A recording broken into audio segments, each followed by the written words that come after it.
right, good afternoon, everyone. Welcome to the May New Voices, New Rooms. And this is our Wednesday, 3:30 p.m. pick of a list. And I'm happy you can all be with us. And we are going to start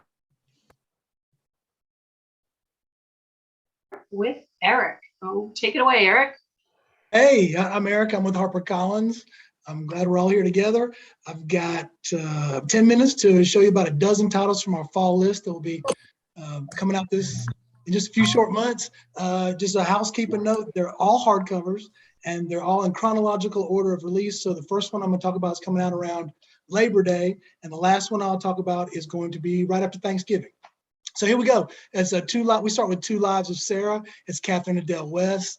It's on sale September 6th. It's a display co-op title, and it's also our lead read selection for the fall. It's the follow-up to Saving Ruby King, and it tells the story of Sarah, a young Black mother who finds refuge and fellowship in a boarding house in Memphis during the last years of segregation in Jim Crow South in the 1960s. It's for fans of Tiare Jones.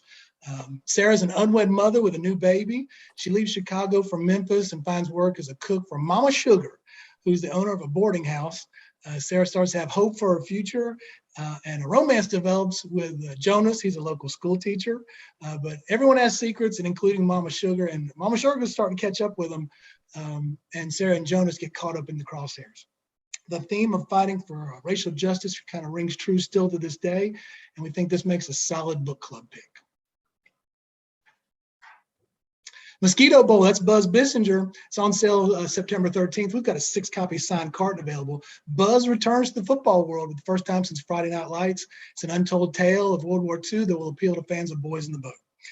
When the Japanese attacked Pearl Harbor in 1941, college football players flocked to join the Marines, which meant a lot of them ended up in Okinawa later on. They included former All-Americans and nearly 20 guys who were eventually drafted or played in the NFL.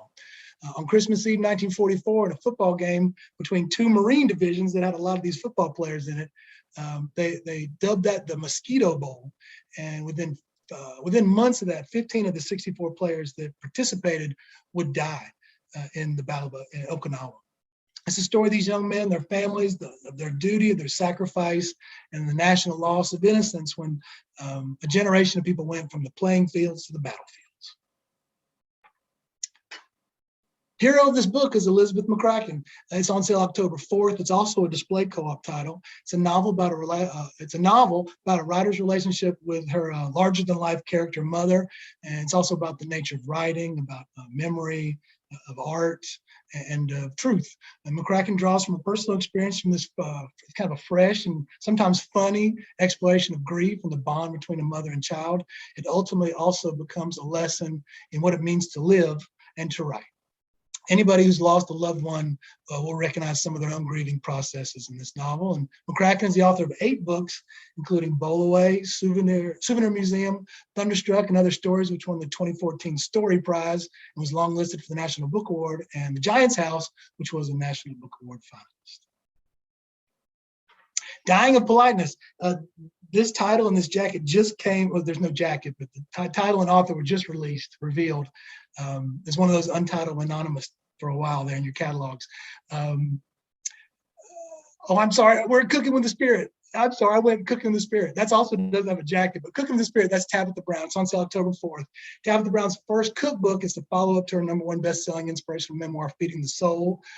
Includes 75 easy, family-friendly vegan recipes inspired by Brown's own health journey. It includes intimate stories and colored lifestyle photos. Tabitha Brown is an actress and a vegan food star. She's originally from Eden, North Carolina, which is just a little north of Greensboro there for you North Carolinians. She's a vegan influencer, a TikTok star known as America's Mom, and has 11 million social media followers. Her first book sold over 150,000 copies in hardcover and spent 6 weeks on the New York Times list. She owns restaurants in Chicago and LA and was the recipient of the 2021 NAACP Image Award for Outstanding Social Media Personality. And there's Gina Davis. Sorry, I got him out of order. This was untitled anonymous for a while, but I'm allowed to reveal this now. Two-time Academy Award winning actress Gina Davis is her memoir, Pulls No Punches. It addresses breaking the glass ceiling, fighting against ageism, and fighting for gender equality in Hollywood. It's voice-driven, funny, full of anecdotes, and kind of like the Sally Field or Demi Moore memoirs of late. Gina Davis is one of Hollywood's most respected actors, landmark roles in Thelma and Louise, League of Their Own, and Accidental Tourist. And she's an advocate for women and girls as founder and chair of nonprofit Gina Davis Institute on Gender in Media. In addition to her accomplishments as an actress, by the way, Gina is also a member of Mensa, and she was a top-ranked archer who made it to the semifinals to qualify for the 2000 Olympic Games in Sydney. So there you go. Interesting little tidbit. Daughters of the New Year, that's E.M. Tran. It's a debut. It's on sale October 11th. It's a display co-op title for Harper this season. It's debut fiction about 5 generations of Vietnamese mothers and daughters, all framed around the Vietnamese zodiac, which, like that image right there. Thank you. That was wonderful. Perfect timing. Beginning with 3 sisters in present-day New Orleans, story moves back over the course of 100 years, revealing the dramatic events that brought these young women to America. It goes back to the young girls' experiences with Hurricane Katrina in New Orleans, back to their mother's experience as a beauty pageant participant in Saigon, the fall of Saigon, and then back even further to rubber plantations in the early 20th century. And so it's 100 years of following the Trung family, and all their fates were supposedly tied into the zodiac. And E.M. Tran is a Vietnamese-American author who received her MFA from Ole Miss, and she now lives in New Orleans. Demon Copperhead, that's Barbara King. Saw her on sale October 18th. It's Barbara's first book in 4 years. Welcome back. It's a coming-of-age story. It's a hero's journey. It's biting social commentary by America's judgment on the rural poor. Draws from David Copperfield. Kingsolver sets this in Southern Appalachia. The boy Demon is born to a teenage single mother, living in a single wide trailer. He's got nothing really going for him except for his wit, his cleverness, his talent for survival. Told in his voice, he braves foster care, child labor, bad schools, addiction, disastrous loves, lots of losses, and the realization of his own invisibility to the mainstream culture. He channels Dickens' anger and compassion for society's judged and forgotten, also brings the spirit of faith and hope and the defense of people who have been exploited and abandoned and whose path out is continuously blocked. Glad to have Barbara back. She's the best. Now, this is untitled nonfiction, but I got New York said I could let y'all in on the secret. So it's called Cinema Speculation, and the author is Quentin Tarantino. It's on sale October 25th. We got to keep this quiet. It's Tarantino's examination of 1970s movies like Dirty Harry, Deliverance, Carrie, Taxi Driver. It's deeply researched. It's a little bit film critique. It's a little bit of film theory, and in kind of a personal way, a memoir of his childhood growing up in LA, although he was born in Knoxville, Tennessee, folks. It gives us kind of a glimpse into his origin story. Be a big, beautifully designed package, lots of photos throughout, printed on heavy stock. Tarantino himself, as we all know, directed a lot of the classic films, Last Generation. I'm currently hooked on Hateful Eight. Your mileage may vary. His novel, Once Upon a Time in Hollywood, was a #1 bestseller and sold about 300,000 copies in all formats. 14 days, I think it's the next 14 days, no jacket yet, but it's Margaret Atwood. This is a fun project. It's on sale November 1st.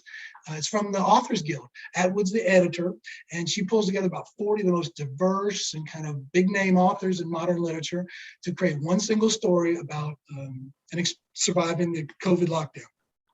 Set in the Lower East Side of Manhattan in a tenement with characters that reach across generations, genres, racial, gender, and cultural lines.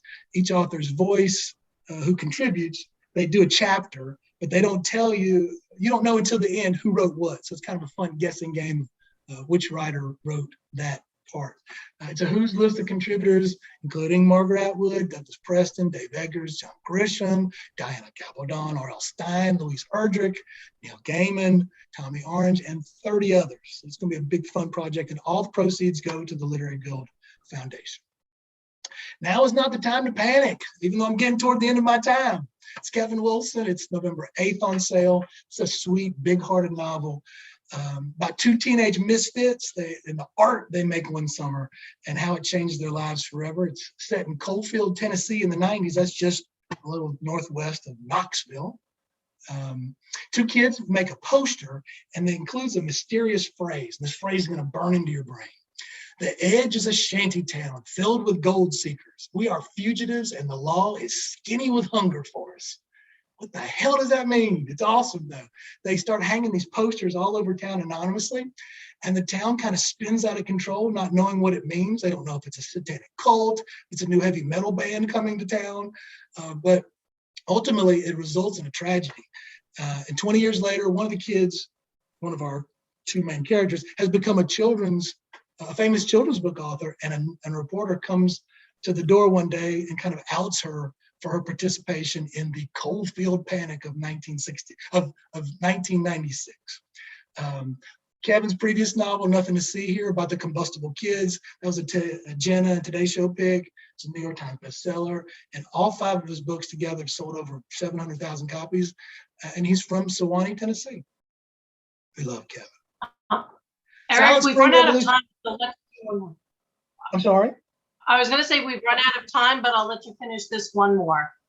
Last one, Silent Spring Revolution. Is Doug Brinkley. It's on sale November 15th. It's the 3rd book in his series about American environmental history and the U.S. presidency, focusing on the 1960s policies of JFK and LBJ and the impacts by Rachel Carson's Silent Spring. Kennedy was a big fan of Silent Spring, and he used that as a springboard to fight against chemical pollutants like DDT. And then Johnson built some of Carson and Kennedy's ideas into the Great Society, and Nixon eventually signed a lot of those into law. Previous books were Wilderness Warrior about Teddy Roosevelt, and Rightful Heritage was about FDR and New Deal policies that benefit the environment. Whew, almost got them all in. Almost. Well, we see Thank you for your time today. Thank you. Thank you. Okay, up next we have Dan. Dan, are you ready to go? I am, and damn you, Eric, for getting me personal reading choices on my list here. I got Tarantino written down, Kingsolver. Anyway, my name is Dan Verdick. I'm the Director of National Sales for Baker & Taylor Publisher Services, BTPS. Like I put in my notes, we are repped in the trade. We're a cousin of the library wholesaler, so we do sell to bookstores, just a reminder. And I put that link in Edelweiss as well if you wanted to follow along. Kit's got our Edelweiss collection here, but in the link that I sent you, if you're logged into your account, you can see the notes and some other things I put in the data as we go through here. So again, thanks for having me. And off we go. First title is from McSweeney's.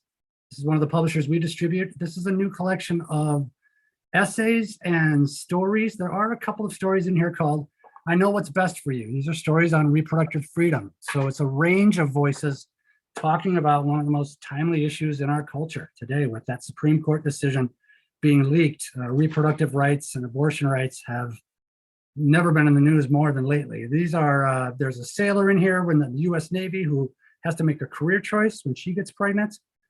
There are women who wanted to be childless who get asked to honor the dying wish of their husband to have a baby. There are all kinds of choice situations throughout this book. And it's a follow-up to a title of theirs, came out a couple of years ago, called Indelible in the Hippocampus, edited by Shelley Oria. And we think it's just going to be get a tons of national publicity as well.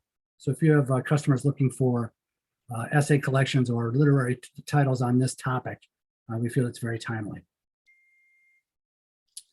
Next up, we've got Tachyon Publications. They're a leading genre fiction publisher who's been putting out books for 20 plus years now. In the data, in my notes field, I did put a link to some of the middle grade and YA titles that they have. That's a newer initiative of theirs we'd like you to keep in mind, but I'll get to that in a second.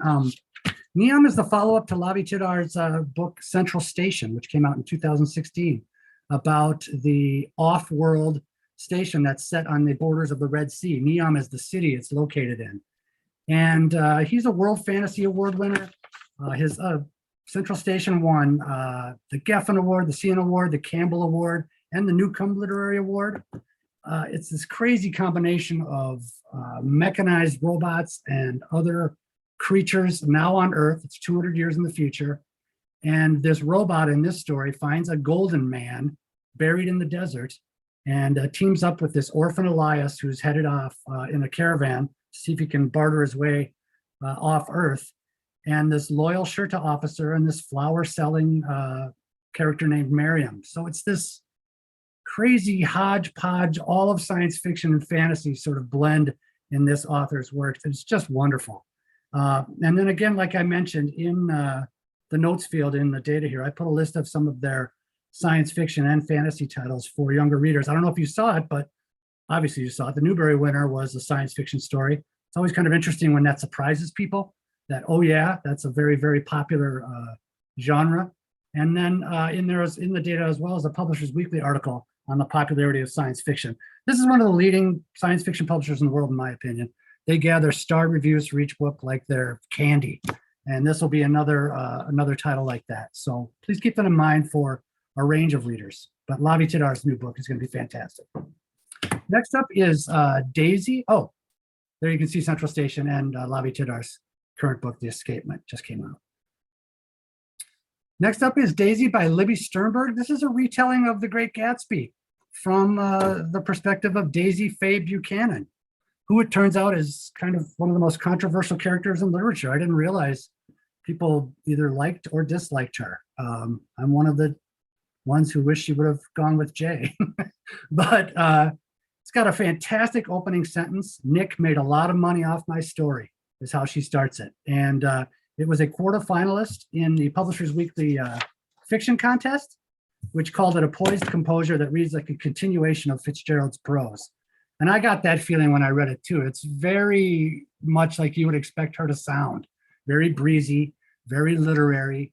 You know, she's kind of that based on the author's wife, obviously, in some ways, in many ways, often quoting her from her life. But there's also quite a bit of Me Too, feminism, the cultural context that isn't in the original novels, the Spanish flu and World War I affecting her and the generation she's in is very interesting. But again, it's those events and that love story gone wrong and the death of the woman run over by the car, her dealing with her husband, Tom Buchanan, who was a bit of a jerk, if you don't remember. It's got a wonderful cover, hardcover jacket coming out this fall with a national marketing plan as well. Oh, I see that note about, yeah, I mean, Dave Eggers and McSweeney's are in South Dakota this week, giving away banned books. They're a delightful publisher to work with. Thanks for that note, Kit. And then in the showcases that you're seeing as we're scrolling through, you can see all the F. Scott Fitzgerald gift editions that we have from Arcturus. Those are among our best sellers now that that's in the public domain, and we have all these wonderful gift editions. And then Bancroft Press, who published Daisy, has tons of great literary fiction and nonfiction coming out this fall. Must Read Well is set in New York City. It's a feminist scholar and a 60s woman writer who wrote a bestseller, sort of battling wits. She reads letters to this older woman. Dissection is a cardiac terrorist novel set in Washington, D.C., where a terrorist compromised a cardiac surgeon to start giving politicians and people heart attacks. So very wonderful list. And then Sondheim and Me is by a friend of the famous Broadway composer. So next up, we've got the Little Library of Natural History from Bushel and Peck.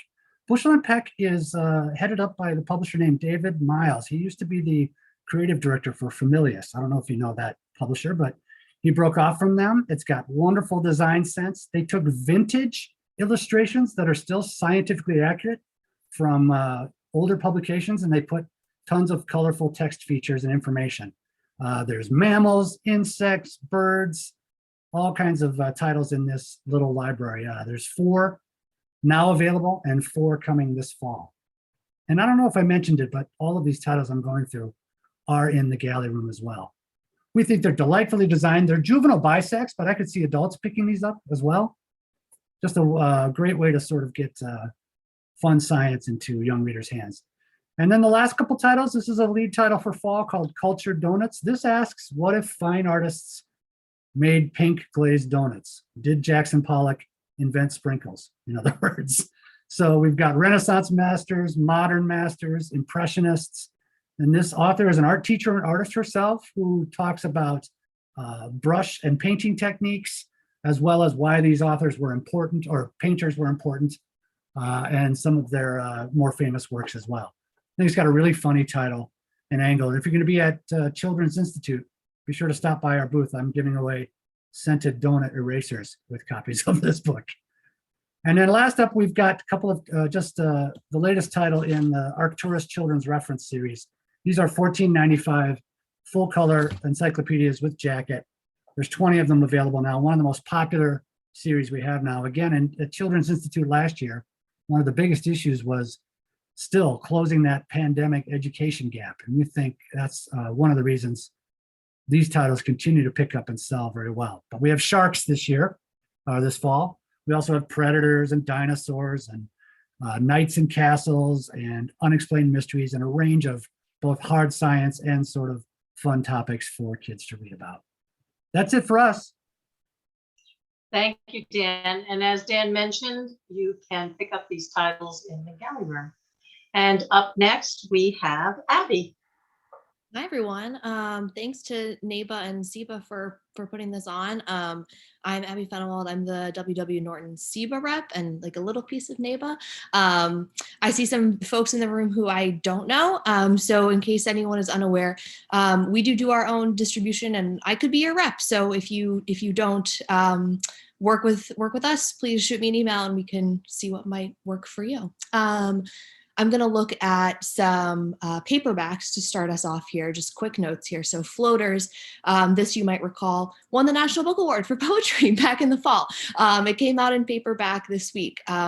Many of you ran out of stock, as we did, of the hardcover, so please make sure you have this paperback in your stores and let's all try to sell some copies of this wonderful poetry collection. And then next we have Mrs. March. Please look in Edelweiss. Your bookselling colleagues absolutely loved this in hardcover. The paperback is coming out at the beginning of June. I think this is perfect summer reading, especially at the paperback price point. It's such a smart psychological thriller. You could have a lot of fun with this, plenty for a book club to discuss, all of that kind of thing. So please make sure you have Mrs. March stacked up on your tables.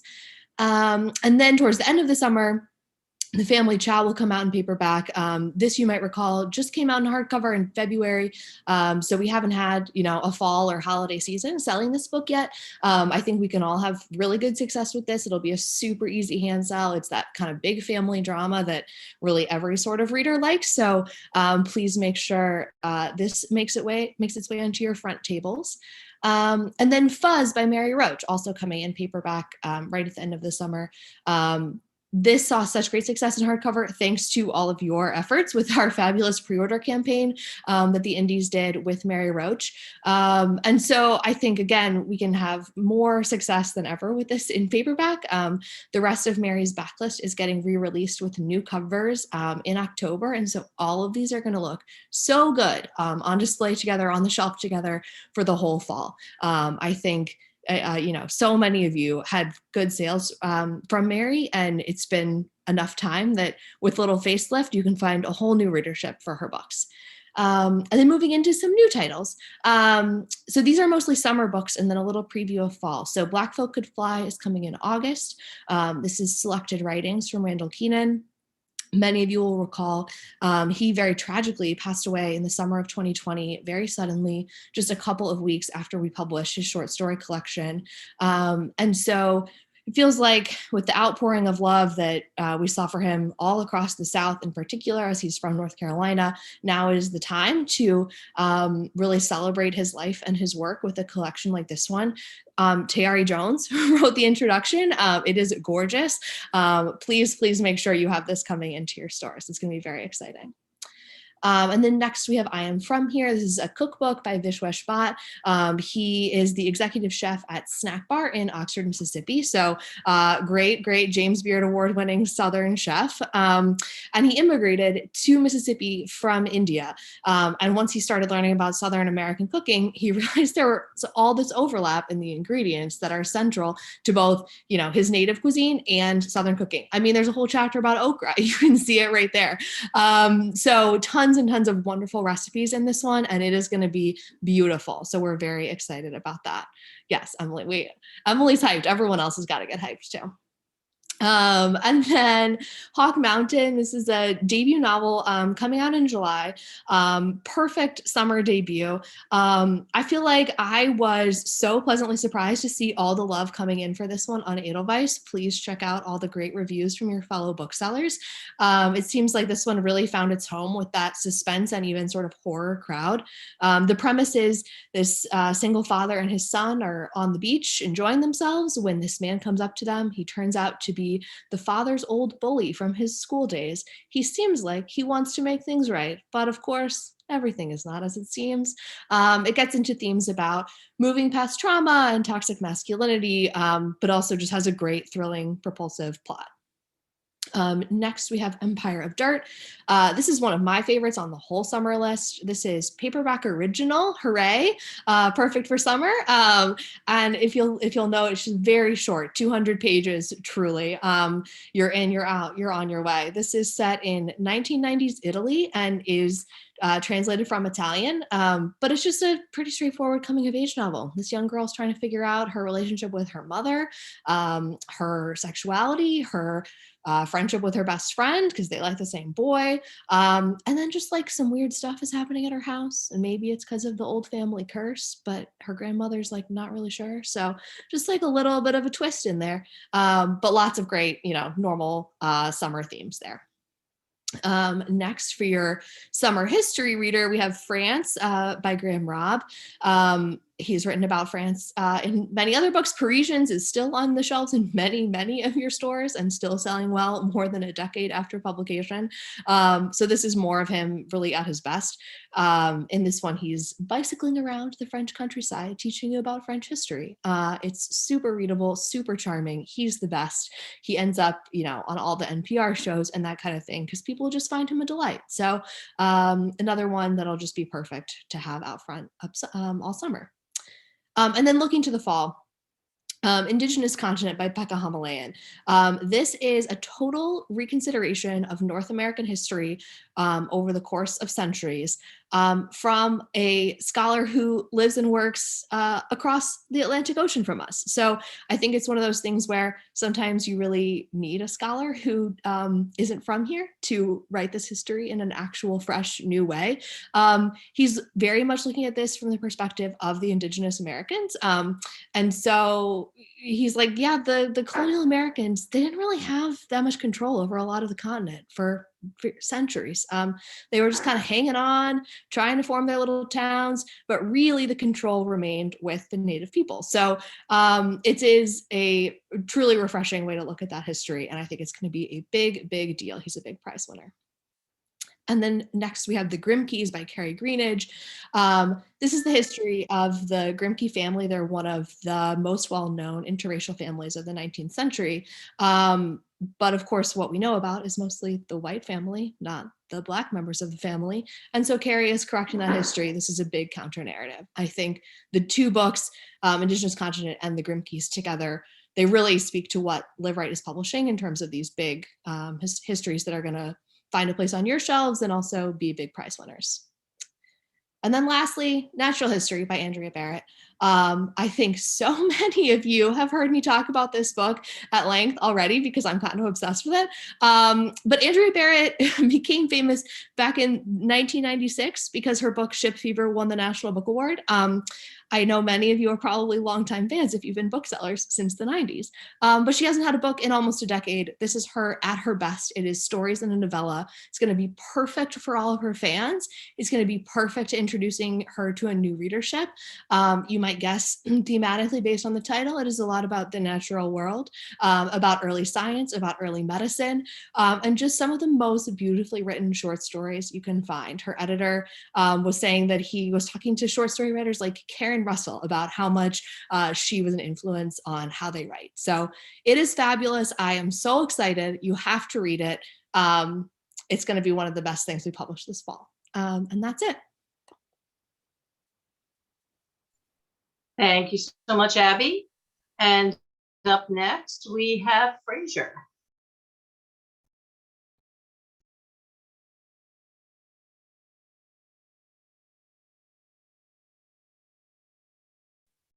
Sorry, I had to unmute myself. Hi, everybody. Hi, Eric. Hi, Dawn. And hi, everybody else that I know and like. I'm here with my co-presenter, Eno, and Nico, who is off camera. Anyway, my first book is Inciting Joy by Ross Gay, who did a book called The Book of Delights, which you may have sold a few copies of. This one is along the same lines. It's about essays about joy, and joy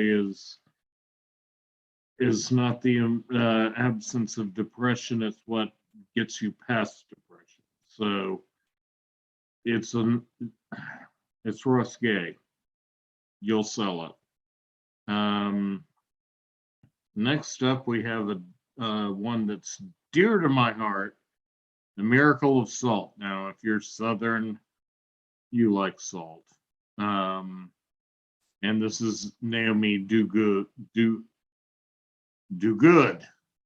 I've told that her name is pronounced. Salt is not a food, it's a mineral, but we have to have some every day or we die. I am a Southerner, so I basically salt my salt. And salt is also very useful for fermenting and preservation, as you can see from these spreads that they are helpfully putting up. And, you know, I just love this book because it's from her and she's a great cookbook author.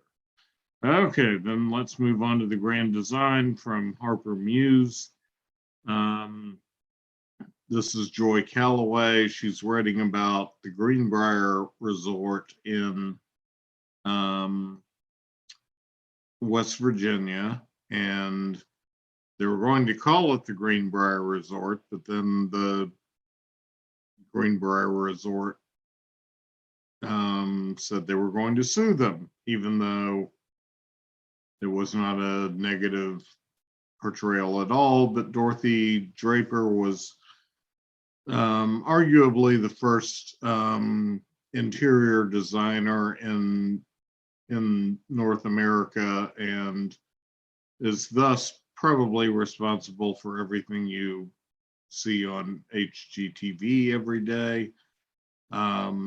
Sally really loved this book, and I have sold a ton of it. So, and it's in paperback, so go for it. Okay. Then we've got a new one from Dale Earnhardt Jr., the renowned and Pulitzer Prize winning author. He is writing about Buster, who is a car. So you can think about the movie Cars while you're reading this. And, you know, I don't really like NASCAR, so but this is going to be a good book and you'll sell a lot of it. I think you can get, with a carton of 6, you can get signed copies, but just let me know if that's what you want. Okay. Cider Mill has one of the definitive editions of The Night Before Christmas. There's a board book, there's a picture book, there is a press for sound book, and this one is recordable. So you can record your voice on this, doing, you know, doing the voices for your kids, or your kids can do it, or what have you. But it's the nice Night Before Christmas, and it has great artwork. So next we've got How to Resist Amazon and Why. Now, I don't need to tell any of y'all how to resist Amazon and why, but you know, a lot of people are buying this. This was first a zine from Microcosm, and then they expanded it into a book. It's from Danny Kane, who actually owns a bookstore, Raven Bookstore in Kansas. And the why is really the important part here. And this has been out for a little while, but this is a second revised, updated edition. So apparently it's called Borscht, not Borscht, or at least in Ukraine. But this is a book about Ukraine, and obviously that's pretty important right now. The narrator thinks it's a thick, disgusting soup, and I will leave my feelings about beets behind here. But she hates borscht, but she knows how important it is to her and her family. So eventually she grows to love it. And this is just a beautiful book. You can see almost all the spreads in Edelweiss. Okay, then we got Bookish People, which is about bookish people, which we all are. And you hush, Karen. This is actually by a person that I know. She worked for Politics and Prose. She did the events, and I was frequently in touch with her. So just because I know her and like her, I can recommend this book. But it's also a rom-com about bookish people, and you know, that's how it works. And thank you, Abby, for that comment. Susan was really cool. Lark Ascending, Silas House is one of my favorites. His last book, Southernmost, was just purely gorgeous. I read it in one sitting with tears streaming down my face. This one is about a future in which fundamentalists and wildfires have pretty much decimated our country, like is, going to happen now. And Lark leaves the U.S. to go to Ireland, I believe, and his family goes with him, but they don't make the journey. And he finds the same welcome there as immigrants get here. And, but he builds his own family. It's a fine book. Silas is a beautiful writer, and I just love this one. And then we've got, finally, Beatrice Likes the Dark. Beatrice is, well, she's basically a goth kid. She loves the dark. You can see the entire spread on Edelweiss. And her sister, Rue, is not such a goth kid. And yet they love each other. Yet they get along. Yet they work together. They don't understand each other all the time, but they work together and they get things done. And I just think this is a beautiful story. It's Algonquin young readers' first picture book. And I think it is very worth bringing in. So anyway, that's my spiel.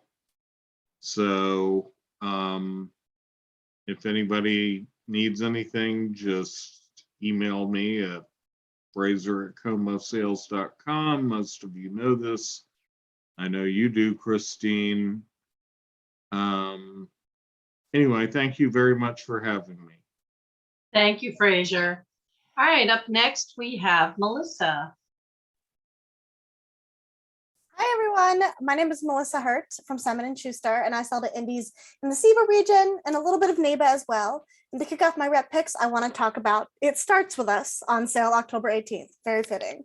As you're all well aware, the resurgence of Colleen Hoover due to TikTok shows no signs of slowing down, and It Starts With Us is the highly anticipated sequel to the mega bestseller. In the sequel, we finally get inside fan favorite Alice's head, learn about his upbringing and his relationship with Lily from his point of view. So without a doubt, this will be one of the biggest books of fall. We're very excited about it. And then next is We Are the Light, on sale November 1st. I love this book so much. It's captivating from start to finish. It's a epistolary novel that follows Lucas Goodgame, who is recovering after a tragedy and is convinced his dead wife visits him in the form of an angel every night. And when a local high schooler shows up in his backyard and refuses to return home, the two lonely souls bond together in a friendship that changes their community forever. It's a stunning exploration of grief, positive masculinity, and mental health. This novel leaves you reeling in the best possible way. Definitely reread it with tissues nearby. And next is The Winners, on sale September 27th. The Winners is the third and final book in the Beartown trilogy. 2 years since the events that no one wants to talk about, this book follows the residents of Beartown as they struggle to overcome the past and move forward. This stunning conclusion is classic Bachman, who indies have supported from the very beginning and will make you laugh, cry, and just feel everything alongside these unforgettable characters. So excited to have another Bachman. And next is the highly anticipated Bloodmarked, on sale November 8th. This is the long-awaited sequel to Legendborn, the Black Girl Magic King Arthur retelling, which was an Indie Next Pick and Indie's Introduced title, and has now spent a full year on the Indie bestseller list and counting. This sequel picks up right where the first one left off, and now as an epic war heats up, Bree comes to terms and tries to understand her birthright and finds herself being pulled in multiple directions. And I can already hear the Team Cell and Team Nick chants starting, so trust me, you're going to want to read this book to see what happens next. And next is The Fortunes of Jaded Women, on sale September 6th. This big-hearted debut follows a family of estranged Vietnamese women whose lives collide after a psychic makes some startling predictions about their fate and happiness. It's full of flawed and feisty mothers who meddle and argue as they wait to see the predictions come to fruition, and their exasperated daughters who would rather define their futures on their own terms. This multi-narrative novel is brimming with levity and candor and layered with heartbreak and healing, and it's a love letter to women and complicated families everywhere. And you didn't hear it from me, but this has been selected from something very exciting, so order accordingly. And next is We Spread, on sale September 27th. From the New York Times bestselling author of I'm Thinking of Ending Things comes a new novel following Penny, an elderly woman who's moved into a small, exclusive retirement home. And everything starts off great, but as the days start to blur together, she has this growing sense of unease and unrest and distrust, and she starts to lose her grip on the passage of time and her place in the world. Is she just growing older, or is she an unknowing participant in something more unsettling? It really keeps you on the edge of your seat. I can say this with absolute certainty, and all of my fellow SNS reps will back me up, that this is Ian Reid's best book yet, and you'll be thinking about it for weeks after you finish it. And next is Tread of Angels, on sale November 15th. This novella is set in a fantastical alternate history of the Wild West, where fallen, lower-class citizens who are descendants from demonkind and virtues, winner of the ancient wars, live together. And it follows Celeste, whose when her sister is falsely accused of murdering a virtue, must prove her sister's innocence and investigate what really happened in a deadly train heist. This is fast-paced and lyrical. It's a noir fantasy that explores ideas of race and family and anger and will stun you with the world building that is done in so few of pages. And next is None of This Would Have Happened If Prince Were Alive, on sale November 8th. It's 2016 and a hurricane is headed towards Savannah, but that's just one of the many things that Ramona is dealing with. She's dealing with being the only working mom at her office, potty training that does not seem to be taking, and the discovery of her husband's affair. And she can't help but think that none of this would have happened if Prince were still alive. Told in present day 2016 and in flashbacks, this laugh out loud debut novel is snappy and utterly relatable with a voice that immediately hooks you and is reminiscent of Emma Straub and Jennifer Weiner. And next is The Do-Over on sale November 15th. Groundhog's Day meets 10 Things I Hate About You, and this hilarious and heartfelt rom-com about Emily, who has the worst Valentine's Day ever. She discovers her boyfriend's cheating on her, she finds out her dad is moving, she loses her college scholarship, and then she has to wake up and live it over and over again. One of my personal favorite tropes. Lynn Painter has received a ton of love for her first YA novel, Better Than the Movies, and which was named SIBA Read This Next Pick, and this new book is just as entertaining and smart and romantic as her first one. And next is The Cloisters on sale November 1st. Really excited about this one. This is a debut full of shocking secrets. It follows a mysterious deck of tarot cards that spark a dark power game in a close-knit group of researchers who are studying the history of divination at the Cloisters, a Gothic museum and garden known for the medieval art collection. It's brimming with Gothic appeal, steamy relationships, and unpredictable twists. The Cloisters is a brilliantly constructed literary thriller with a touch of the fantastical, perfect for fans of The Lost Apothecary and Ninth House. And again, hush hush, you didn't hear from me. This has also been selected for something very exciting, so order accordingly. And next is Kiss Her Once for Me on sale November 1st. From the author of the indie next pick, The Charm Offensive, this queer rom-com follows down on her luck animator Ellie, bitter after being ghosted by a girl she spent one magical night with last Christmas, who agrees to a marriage of convenience with her landlord, only to discover that the girl who ghosted her is his sister. It's smart and funny with a great look at mental health. This book just makes you feel all warm and fuzzy on the inside and is perfect for the holiday season. And next is People Person on sale on September 6th. The newest novel from author of Indies Introduced and Indie Next Pick, Queenie. People Person is about 30-year-old Dimple who feels a little stuck and a little lost, and her unique family. She's one of 5 siblings with 4 different mothers. And when all of the siblings meet for the first time and witness a dramatic event together, her life becomes even more complicated. Full of humor and heart, this is a total knockout of a novel about discovering family and finding yourself.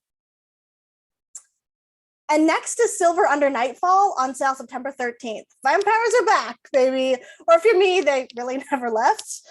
This adult debut from the author of indie bookseller loved YA novel The Bone Witch follows Remy, a vampire bounty hunter who finds himself caught between his upbringing and an intriguing vampire couple who are supposed to be his enemy. Full of court intrigue and queer love, this is a bloody, badass fantasy novel that you'll not be able to put down.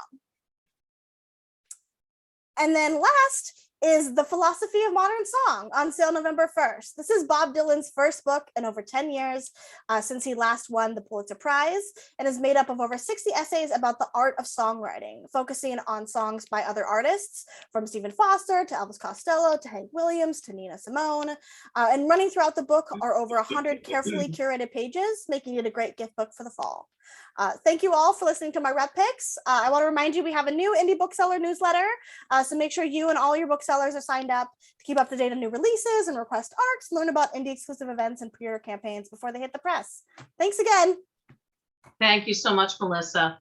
And before you all leave, I do want to remind you, well, first, thank you to all our reps who spent the time today creating these collections and sharing them with us. So open them up and place your orders. And I want to remind everyone to join us tonight at 7 o'clock for our final event of our May New Voices, New Rooms. And we have an incredible lineup of authors: Geraldine Brooks, Alice Elliott Dark, Isaac Fitzgerald, and Michael Twitty. It is going to be an amazing evening and you must be part of it. So see you all at 7. Thank you.